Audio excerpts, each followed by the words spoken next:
Very good morning, class 9th student. This is Umesh, and in this lecture, I am going to discuss about the further part of our cell, which is plant cell. So earlier, I sent you a video where there is a diagram, and you all draw it. So thanks for that. And there is so many part is given. The next part one is Golgi apparatus. Actually, the Golgi apparatus or Golgi apparatus, the first described by Camillo Golgi, consists of a system approximately parallel to each other in stack. This is given. This is Golgi apparatus. There are some sect which is parallel to each other. Parallel means मतलब एक के ऊपर एक होंगे, ठीक है, और ये पैरेलल होंगे. तो दिस इज़ वन. एंड मैं आपको एक और पिक्चर दिखाता हूँ. So children, this is the actual picture of Golgi apparatus. यहाँ पे देख सकते हैं कुछ यहाँ पे इनकमिंग ट्रांसपोर्ट वेसिक्स होते हैं, कुछ सिक फेस होते हैं, ठीक है, और सिस्टेनिया होते हैं. तो ये पूरा एक क्या है, स्ट्रक्चर है गोल्गी apparatus का. इसके बाद हम लोग डिस्कस करेंगे. So consist system of membrane bounded vessels arrange approximately parallel. ये बता दिया है. These membrane often have connections with the membrane of ER. ER का फुल फॉर्म आप लोग मुझे कमेंट्स में बताएंगे, ठीक है ना. दो चीज़ें हैं इसमें. तो and therefore constitute another portions of complex cellular membrane system. अब होता क्या है कि एक्चुअली ये जो गोल्गी apparatus है ना, ये भी पूरा किससे सेल्स का एक सिस्टम है, एक कॉम्प्लेक्स पार्ट्स है. इसमें क्या होगा, the material synthesize near by the ER. जो भी मटेरियल सिंथेसाइज होता है ER के पास, ठीक है, is packed and dispatch to various target. तो उसको क्या, पहले वो वहाँ पैक्ड किया जाता है. आप पैकेज का मतलब ऐसा समझ लेते हैं, उनको अलग अलग सेपरेट कर दिया जाता है, ठीक है, और उनको डिस्पैच कर दिया जाता है, यानी उनको अलग अलग रिलीज कर दिया जाता है अलग अलग टारगेट के पास. तो एंड आउटसाइड जो सेल है through the Golgi apparatus, its function include the storage, modification and packaging of the product in vesicles. तो इनका काम क्या है कि मॉडिफाइड करना, उनको पैक करना वेसिकल्स में. इन सम केसेस कॉम्प्लेक्स जैसे शुगर है may be made from simple sugars. In the Golgi apparatus, the Golgi apparatus is also involved in formation of lysosomes. ठीक है, इसका एक बहुत बड़ा रोल ये प्ले होता है कि ये लाइजोसोम्स को बनाने में भी हेल्प करती है, यानी it is also form lysosomes. ठीक है, ER का फुल फॉर्म और RER का फुल फॉर्म आप लोग दोनों फुल फॉर्म एक बार अच्छे से गो थ्रू कर लेंगे, मैंने पढ़ा दिया है. आगे देखिए, ये वो साइंटिस्ट हैं कैमिलो गोल्गी, ठीक है, जिन्होंने गोल्गी apparatus को डिस्कवर किया था, और इनके बारे में गिवन है. सो प्लीज़ रीड इट, एक बार इनको पढ़ लेना. उसके बाद बात करेंगे लाइजोसोम्स की. तो लाइजोसोम्स क्या होता है, एक वेस्ट प्रोडक्ट डिस्पोजल सिस्टम है ऑफ द सेल का, ठीक है. लाइजोसोम हेल्प करता है सेल को क्लीन करने में. जैसे सेल को क्लीन करने का इन द सेंस, जैसे जो भी ऐसे मटेरियल्स होते हैं ना जो यूजलेस होते हैं, वेस्टेज होते हैं, उनको हटाने का काम करता है, ठीक है. तो इसमें क्या होता है कि जैसे इसके लिए इन्होंने फॉरेन मटेरियल्स इसका टर्म गिवन है, जिसको हटाता है. As well as worn out the cell organelles, foreign materials entering the cells. तो जैसे जैसे सेल क्या होती है, वॉर्न आउट होती है, यानी कि पुरानी होती है और वो कमज़ोर होती है, टूटती है. तो उसके बाद क्या होता है, जो भी फॉरेन मटेरियल यानी कुछ ऐसे अनवांटेड या अननोन सोर्सेज से मटेरियल आता है, जैसे बैक्टीरिया है फूड का, ठीक है, as well as old organelles end up okay in lysosomes which break them into small pieces. Lysosomes are able to do this because they contain powerful digestive enzyme. अच्छा, ये कैसे पॉसिबल होता है, कैसे ये क्लीन करता है, क्योंकि इसके पास एक क्या पावरफुल एंजाइम होता है, ठीक है, जिससे ये क्या करता है, ये सेल को क्लीन करता है, यानी कि इन वेस्ट मटेरियल को अलग करता है. ओके. तो during the disturbance of the cellular metabolism, for example when the cell gets damage, जब सेल डैमेज होती हैं, lysosome may burst and the enzyme digest their own cell. तो लाइजोसोम बस्ट हो जाता है और जो एंजाइम हो जाता है वो अपनी सेल में ही डाइजेस्ट हो जाता है. Therefore lysosomes are also known as suicide bags. ये बहुत इंपॉर्टेंट क्वेश्चन बनता है कि सुसाइड बैग किसे कहते हैं, सुसाइड बैग किसे बोलेंगे, लाइजोसोम्स को, ठीक है. तो लाइजोसोम्स को देख लेते हैं. ये आप देखेंगे तो ये आपके जो छोटे छोटे जो देख रहे हैं ना आप, ठीक है ना, ये लाइजोसोम्स है जो छोटे छोटे सर्कुलर हैं, सॉरी, इनको लाइजोसोम्स बोलते हैं. तो और इनको सुसाइड बैग्स भी बोलते हैं, ठीक है। अब इसके बाद अगर हम बात करते हैं कि एक्चुअली वो जो लाइजोसोम्स होता है, ठीक है ना, उसके जो सैक होते हैं, सैक बच्चे, ये जो सैक वर्ड होता है ना, SACS, ये एक तरीके का आप बोल सकते हो कि बैग या इसको थैला बोलते हैं, ठीक है ना। ये जो भी सैक होते हैं हमारी बॉडी में, ठीक है, इन द सेंस ये वो एक तरीके का आप कह सकते हैं कि एक ऐसा एक सिस्टम है जो स्टोर करता है कुछ। तो ये सैक होते हैं और ये स्टोर करेगा, तो ये किसको स्टोर कर रहा है, आपका डाइजेस्टिव एंजाइम को, ठीक है ना। ये जो एंजाइम होते हैं ये RER में बनते हैं, आपसे फिर बता रहा हूँ, ये जो रेटिकुलम एक हिंट्स दे रहा हूँ, मैंने पढ़ाया था, उनसे ये दोनों चीज़ें हैं, ER और RER, ठीक है। आगे बात करेंगे mitochondria. Mitochondria are known as power houses of the cell. ये वेरी इंपॉर्टेंट क्वेश्चन है, किसी भी एग्ज़ाम के लिए ये एक नंबर का क्वेश्चन बनता है कि पावर हाउस किसे बोलते हैं सेल का, तो आंसर आएगा माइटोकॉन्ड्रिया, ठीक है। The energy required for various chemical activities needed for life is released by mitochondria in ATP form.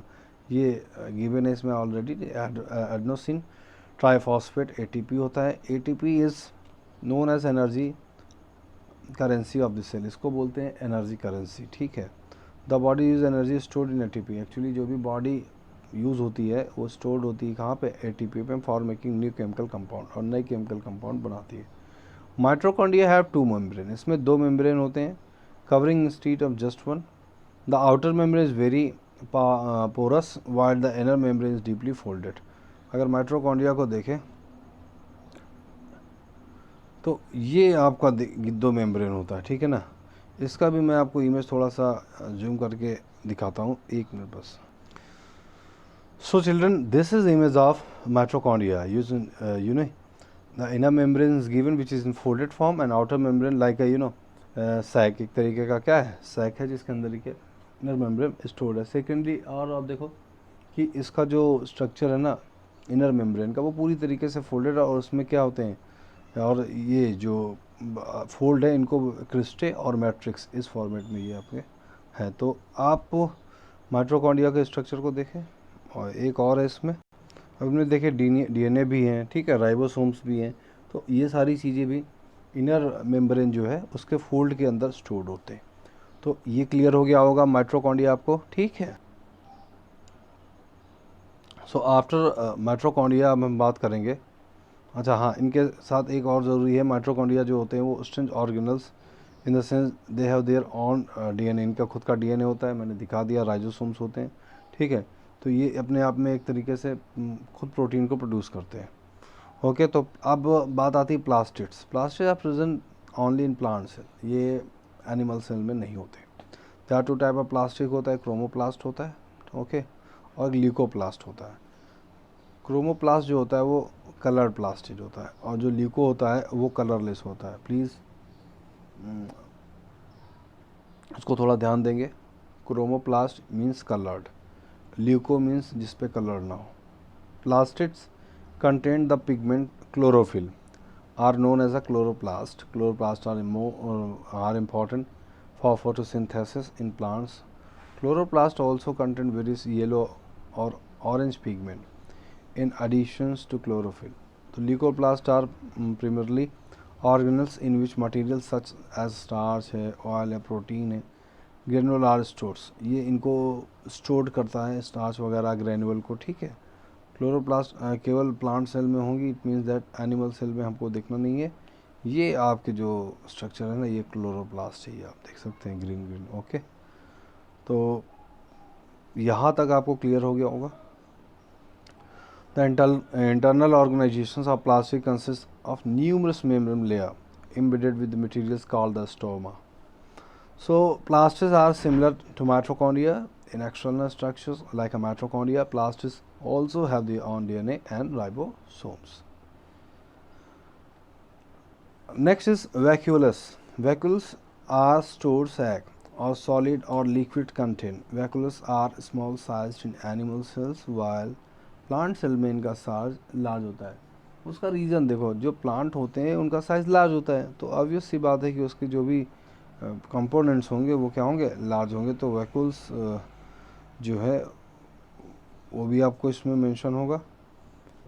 I think that's this is not mention there. Let's see, मैं आपको बताता हूँ, ठीक है. You can see the diagram of the vacuoles in this picture. So this is the left figure which show about the plants vacuoles. Okay, तो ये आपका एक एक्चुअल आप कह सकते हैं कि फॉर्मेट है पिक्चर का. अब इसके बाद अगर मैं आगे बात करूँ ना, तो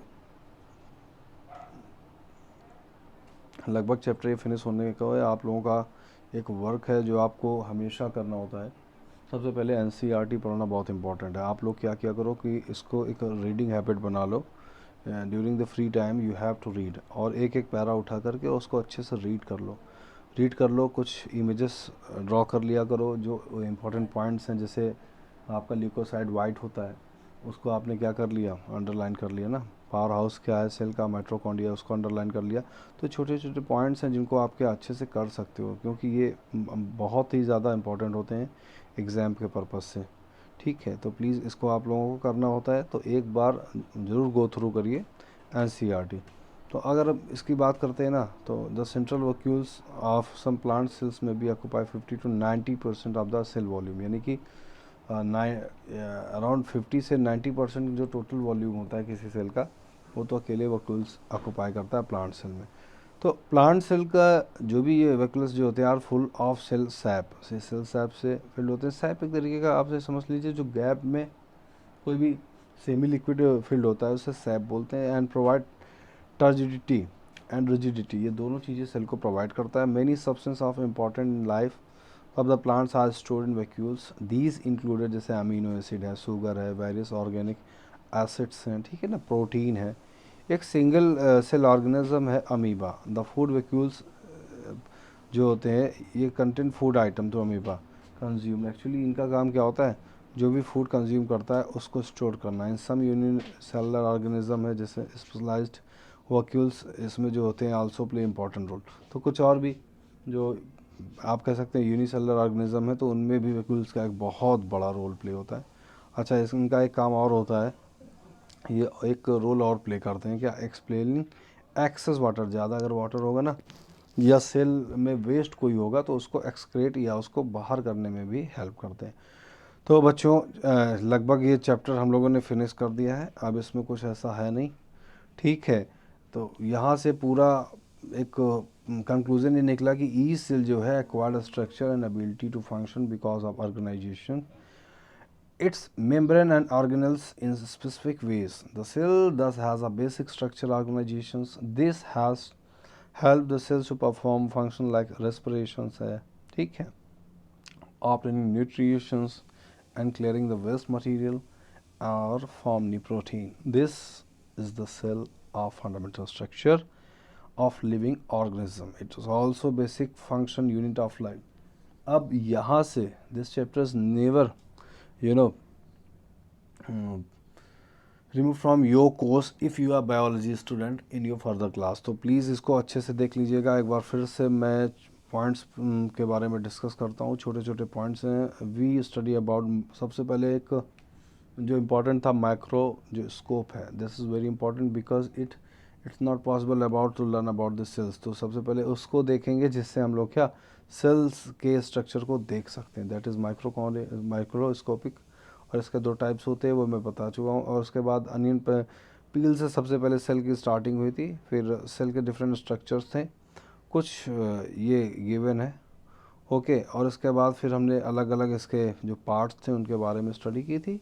और बच्चे जो दो सेल्स हैं जैसे प्लांट सेल है और एनिमल, तो पहले तो ये एनिमल सेल की बात की थी हमने, ठीक है. इसमें मेम्ब्रेन थी, प्लाज्म और सेंट्राइट है, लाइजोसोम्स है, राइबोसोम है, माइटोकॉन्ड्रिया है, रफ एंड जो एंडोप्लाज्मिक. अच्छा, यही दो चीज़ें हैं, ये मैं बताऊंगा नहीं, आपको कर लेना ई आर और आर ई आर, ठीक है ना, एक बार, क्योंकि अच्छे से आप करोगे तो आपको क्लियर हो जाएगा. और न्यूक्लियर ये एनवेलप है, ये बहुत इंपॉर्टेंट है. अब इसके बाद हमने प्लांट सेल के बारे में स्टडी की, गोल्गी अपरेटस, और ये किसके नाम पे पड़ा है, बिहाफ ऑफ कॉटिनो, ठीक है ना, सॉरी कॉटिनो नहीं है, कैमिलियो गोल्गी, इनके नाम पे ये पड़ा है. और इसके बाद लाइजोसोम्स के बारे में हम लोगों ने स्टडी की, माइटोकॉन्ड्रिया, प्लास्टिड और वैक्यूल्स. इतनी चीज़ें हम लोगों ने इस चैप्टर में पढ़ी. कोई डाउट हो, कोई क्वेश्चन हो तो प्लीज़ सेंड मी, और मैं आपको इसका PDF पूरा सेंड कर रहा हूँ. उनको आप अच्छे से क्या करेंगे, राइट डाउन कर लेंगे और लर्न कर लेंगे, ठीक है। जहाँ पे जो डायग्राम इंपॉर्टेंट होंगे वो आपको बनाने हैं। तो रिमेंबर आपको कौन कौन से डायग्राम बनाने हैं। सबसे पहले सेल्स एक प्रॉपर तरीके से आपको बनानी है, सेल्स के सारे पार्ट और उनके भी जो भी, जैसे माइटोकॉन्ड्रिया है तो उसका भी एक रफ स्ट्रक्चर आपको ड्रॉ कर लेना है। तो ये इंपॉर्टेंट वर्क होगा। एक सेल ज़रूर आती है जिसमें से प्लांट सेल पे ज़्यादा फोकस कर लेना, क्योंकि ये ज़्यादा इंपॉर्टेंट है। आज के लेक्चर में इतना ही। Thank you so much, have a good day.